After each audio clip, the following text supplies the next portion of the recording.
Ladies and gentlemen, thank you so much for tuning in to the Thomas Take Sports Podcast. I'm Ryan Thomas, your host.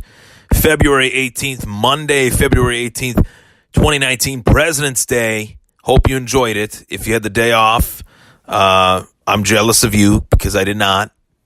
And I am now home, relaxing, taking in this gorgeous winter's night in Western New York. Another one bites the dust. So I just wrapped up my take on Ryan Miller becoming the winningest U.S.-born goaltender. I really felt like Ryan Miller was one of those guys that I'll always look back on and really take pride in the fact that I got to see him play. Not just to see him play, but to see him wear my team's colors, wear my team's logo, wear my city's logo.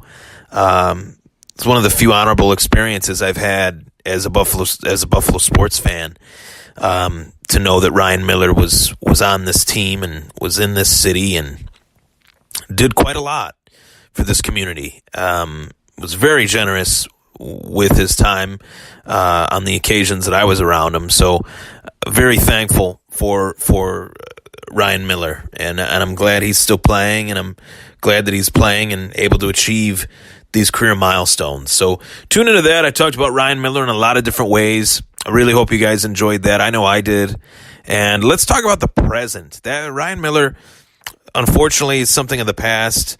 Let's talk about the present. Let's talk about the past and the present and the future, actually, with this next one. So Terry Pegula, on this day, the current Buffalo Sabres owner, on this day, bought the Buffalo Sabres 8 years ago today. Decided that he was going to buy the Sabres. It was something that he was heavily invested in, heavily interested in. He was seen as a huge hockey fan by the public that had a great interest in owning the Sabres as a Sabres fan. So what better for Buffalo sports fans than to somewhat see one of their own, true Sabres fan and Terry Pegula, buying this team, understanding the French connection, understanding the no goal, and understanding the culture that this team brings to this city. For a Buffalo sports fan, it was everything and more. It was cherry on the sundae. It was icing on the cake, whatever you want to call it. Knowing that Terry Pegula was buying this team, I can remember being a freshman in college, knowing that we were going to have a new owner, someone newly invested into the team, someone excited to be a part of One Buffalo before it was One Buffalo, essentially, and create something really special. And that was the beginning of Terry Pegula really investing his resources, his heavily financial resources into the Buffalo community. So all that being said, that's just my mind going through that process at that time. Then Terry Pegula steps on the mic and he says the sole purpose for the Sabres is to win the Stanley Cup. He's going to do everything he possibly can to invest in the team's future and make as many good moves to put this team in a great position as possible. And 8 years later, and it pains me to say it, but 8 years later, we are where we are, and we are not where we want to be. Buffalo Sabres fans have seen the ups and downs. To know that this team has had such great success in certain portions of the last 15 years, and to know that this team has had such horrible seasons the last 15 years. It has been one of the weirdest, I should say, eras of a franchise that I will ever see. For the life of me, as well as I like to explain things, as well as I like to break things down sports-wise, as well as I like to analyze and everything, I don't know why the Sabres are as bad as they are right now. And if I don't know why, and if some of my closest friends that cover the team and watch them and dissect them or attempt to, they too look at the roster and say one thing to themselves. They say the following: this team should be much better than what they are, and they are not. Why? When you have to ask yourself that question, why, and you come up with multiple reasons, that's never good. And Terry Pegula is going to have to answer these questions that the fans are asking themselves very shortly. 2 months' time, when, yes, as of now, in my opinion, the Sabres will not make the playoffs with the current level of the team. They will not. They play to this tune the entire rest of the season. There's no doubt in my mind that they will miss the playoffs.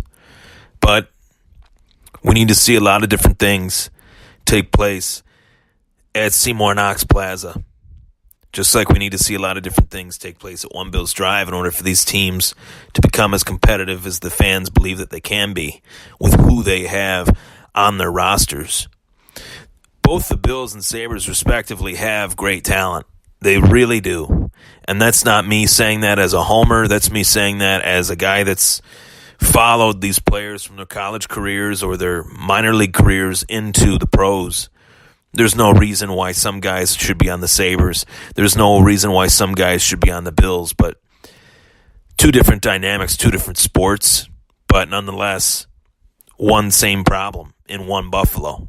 You have players on both teams that do not belong. And it's going to take time for these respective GMs, Brandon Beane and Jason Bottrill, to look these teams over with a fine-tooth comb and figure out how do we make these teams better. Do we go free agency? Do we go draft? Do we go trade? In the event of the National Hockey League, known as the NHL draft, there's a lot of trading going on. And Buffalo is always one of those teams in the forefront because they always need that extra piece. They always have the piece to go get that extra piece. In this case, they do. They got 3 first-round draft picks. How are they going to use those? I'm curious. I'm not saying one way or the other which way they should go. But if you're going to trade one of those first-round draft picks, you better damn well get somebody that you know you can keep here for the long haul. If not, what's the point for a 2-month rental at this point in the season? Or what's the point in trading for somebody in general that you don't know if you can re-sign them? And I really feel as if they've given lots of money to the wrong players. Christian Ehrhoff, Ryan O'Reilly, and dare I say it, the most recent case, Kyle Okposo. And I hate to say it because I was very excited for the Kyle Okposo signing. So yes, Terry Pegula assured Sabres fans that he was going to use his resources, he was going to do his due diligence, and he would create a Stanley Cup champion in Buffalo with the Buffalo Sabres. But this team is just as much underachieving now as it's ever been, and it pains me to say that. Look at this roster. This team has way too much talent to be playing at the level that they are.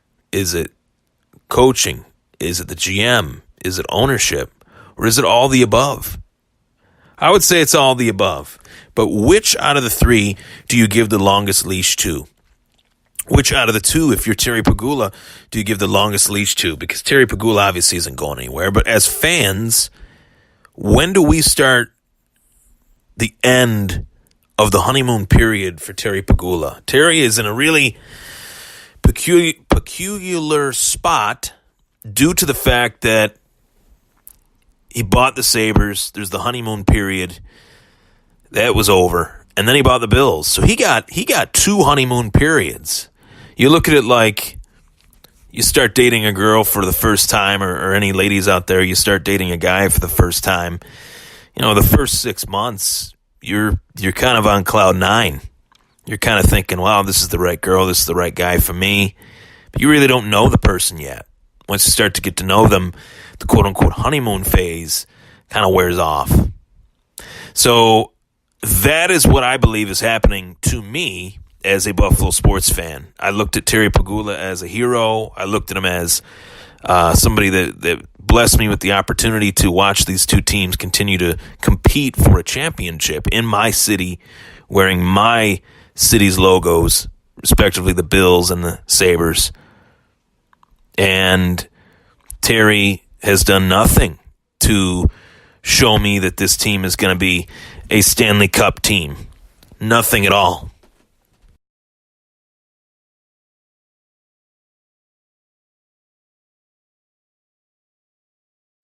And I let you sit on that for a little while. I let there be a little pause in the action.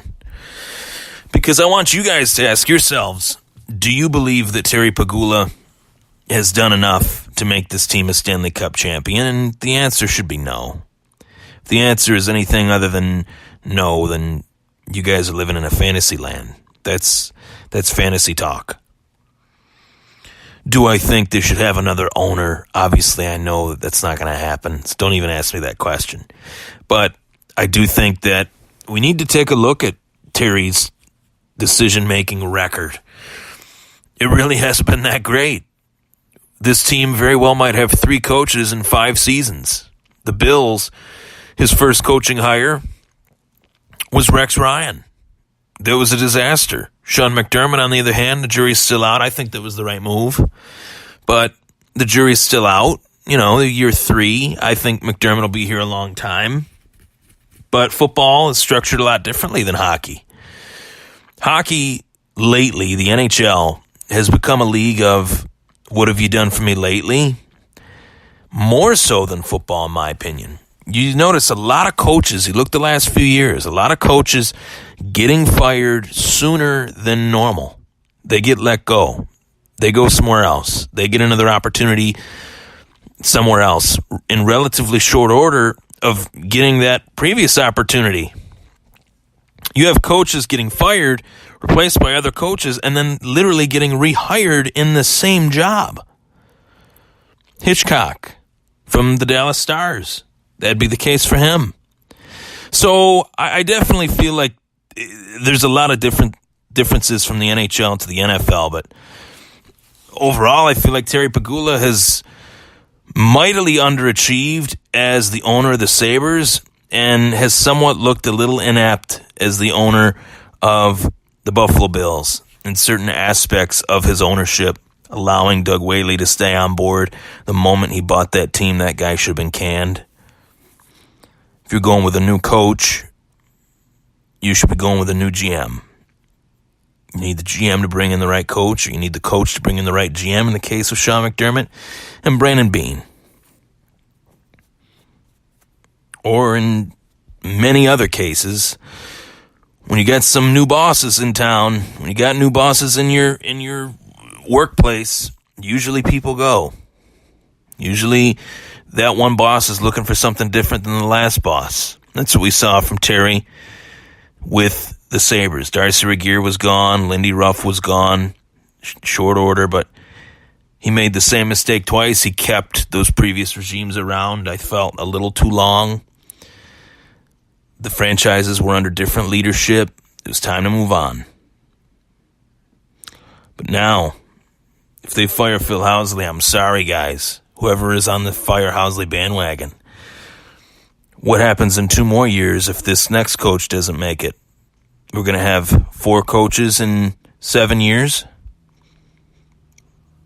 I mean, Bausma was not the right guy. Phil Housley has had a system of success recently.